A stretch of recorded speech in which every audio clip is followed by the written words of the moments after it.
Sebuah struktur Bayrok ditenggelamkan di Laut Desa Pemutaran, Buleleng. Ya, hal ini sebagai upaya pelestarian terumbu karang di Laut Bali Utara.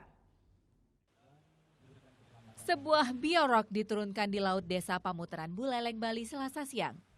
Penurunan struktur besi yang dirangkai ini adalah kali ke-115 kali di sini. Biorok ini akan menjadi tempat tumbuhnya karang baru sehingga kondisi terumbu karang di sekitarnya bisa lebih baik.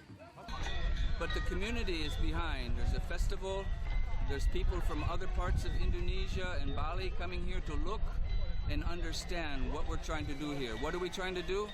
We're trying to protect and restore a damaged environment with a new technology called Biorock.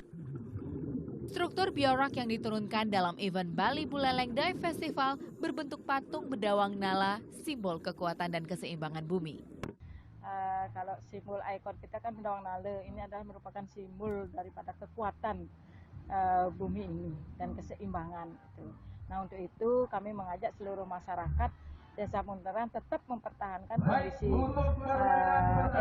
ekosistem terumbu karang yang ada di Pemutaran dengan partisipasi sepenuhnya dari masyarakat Pemutaran.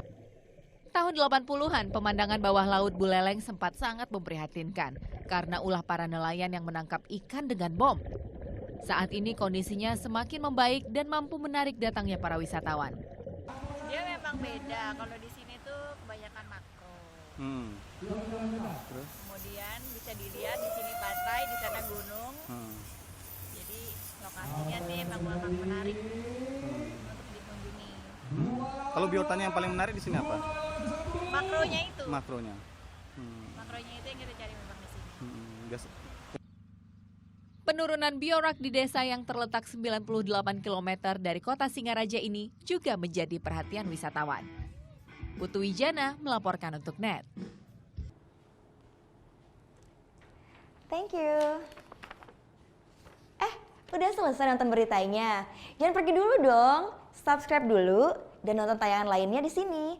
Subscribe, nonton lagi. Subscribe, nonton lagi.